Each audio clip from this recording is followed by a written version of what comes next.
Hello, my name is Daniele Costa. I'm a biologist from the University of São Paulo, and in this study I was supervised by Dr. Luis Fabio Silveira and Dr. Erika Pacifico, and we investigated for bias in the offspring sex ratio of Lear's macaws. Sex bias is the proportion of males and females in a population, and it should be close to 1-to-1 proportion in monogamous species for optimum breeding. Natural populations usually tend to parity, but there's evidence that females can adjust their offspring sex ratio according to food availability. And there's a positive correlation between reproductive success in birds and rainfall in the Caatinga dry forest where the species occur. So our objectives were to investigate for bias and the effect of food availability over sex ratio. Lear's macaws are currently classified as endangered and are endemic to northeastern Brazil. They are monogamous with late sexual maturity and feed mainly on licuri coconut, of which fructification increases with rainfall. Our surveys occurred in 3 population nuclei, a core area, and 2 expansion areas in the state of Bahia, Brazil, during 14 breeding seasons from 2008 to 2023, excluding the years of 2019 and 2020. We used blood samples from 226 hatchlings to calculate the secondary sex ratio, looking for bias at hatching, and blood samples of 211 fledglings to calculate juvenile sex ratio, and investigate for differential mortality rates between sexes during development. Then we constructed generalized linear models to investigate for the effect of year, hatching order, brood size, and nest, and food availability using rainfall as a proxy.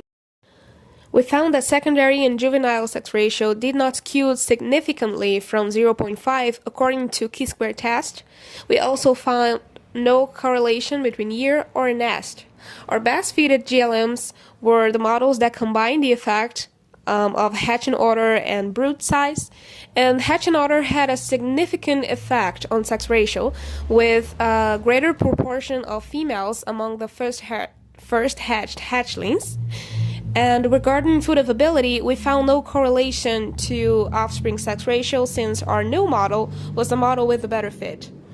So to summarize, our major findings were that offspring sex ratio is balanced, which is in accordance to other studies in neotropical birds, and is consistent to Fisher's theory of egalitarian sex allocation.